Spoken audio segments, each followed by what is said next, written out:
ओम गंग गणपतये नमो नमः। श्रीमद्भागवत महापुराण द्वितीय स्कंद दूसरा अध्याय भगवान स्थूल और सूक्ष्म रूपों की धारणा। भाग 2। भगवान विष्णु का सुषुमार चक्र विश्व ब्रह्मांड के भ्रमण का केंद्र है। उसका अतिक्रमण करके अत्यंत सूक्ष्म निर्मल शरीर से वह अकेला ही महलोक में जाता है। यह लोक ब्रह्मवेताओं के द्वारा बंधित है। उसमें कल्प पर्यंत जीवित रहने वाले देवता विहार करते हैं।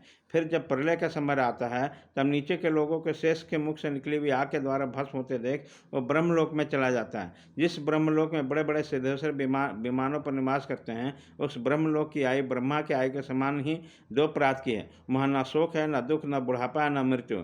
वहाँ किसी प्रकार के उदेय का भय तो हो ही कैसे सकता है। यदि वहाँ दुख है तो केवल एक बात का, वह है कि इस परम पद को न जानने वाले लोग जन्म मृत्यु में अत्यंत घोर संकटों को देखकर दयावश वहाँ के लोगों के मन में बड़ी व्यथा होती है।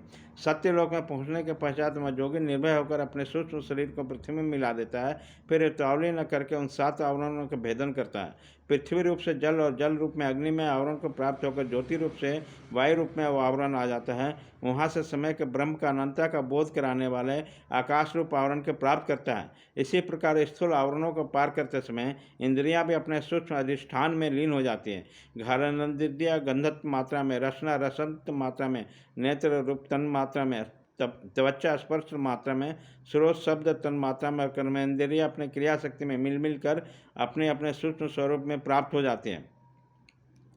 इसी प्रकार जोगी पंचभूतों के स्थूल सूक्ष्म आवरणों को पार करके अहंकार में प्रवेश करता है। वहाँ सूक्ष्म भूतों का तामस अहंकार में, इंद्रियों का राजस अहंकार में तथा मन और इंद्रियों का अधिष्ठाता देवताओं को सात्विक अहंकार में लीन कर देता है। इसके बाद अहंकार के सहित समस्त लयगत रूप गति के द्वारा महत्व में प्रवेश करके अंत में समस्त गुणों का लय स्थान प्रकृति रूप आवरण में जा मिलता है। परीक्षित, महाप्रलय के समय प्रकृति रूप का आवरण का भी लय हो जाने पर जोगी स्वयं आनंद स्वरूप होकर अपने उस निरावरण रूप से आनंद स्वरूप शांत परमात्मा को प्राप्त हो जाता है।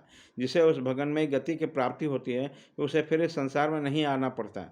परीक्षित, तुमने जो पूछा उसके उत्तर में मैंने वेदोक्त द्विविध सनातन मार्ग सद्योत बुद्धि और कर्म मुक्ति का तुमने वर्णन किया है। पहले ब्रह्मा जी ने भगवान वसुदेव की आराधना करके उनसे जब प्रश्न किया था तब उन्होंने उत्तर में यही दोनों मार्गों की बात ब्रह्मा जी से कही। संचार चक्र में पड़े हुए मनुष्य के लिए जिस साधन के द्वारा भगवान श्री कृष्ण के अन्य प्रेम में भक्ति प्राप्त हो जाए, उसके अतिरिक्त और कोई भी कल्याणकारी मार्ग नहीं है। भगवान ब्रह्मा ने एकाग्रचित्त होकर सारे वेदों को 3 बार अनुशीलन करके अपने बुद्धि से यही निश्चय किया, जिससे सर्वात्मा भगवान श्री कृष्ण के प्रति अनन्य प्रेम प्राप्त हो, वही सर्वश्रेष्ठ धर्म है। समस्त चराचर प्राणियों में उसके आत्मस्वरूप भगवान श्री कृष्ण ही लक्षित होते हैं, क्योंकि विद्यु आदि दृश्य पदार्थ उनका अनुमान कराने वाला लक्षण है। वे सब एक साक्षी एकमात्र दृष्टा हैं। इसलिए परीक्षित, इसलिए मनुष्यों को चाहिए कि सब समय और सब स्थितियों में संपूर्ण शक्ति से भगवान श्री हरि का श्रवण कीर्तन और स्मरण करें। राजन, संत पुरुष आत्म स्वरूप भगवान की कथा का मधुर अमृत बांटते ही रहते हैं।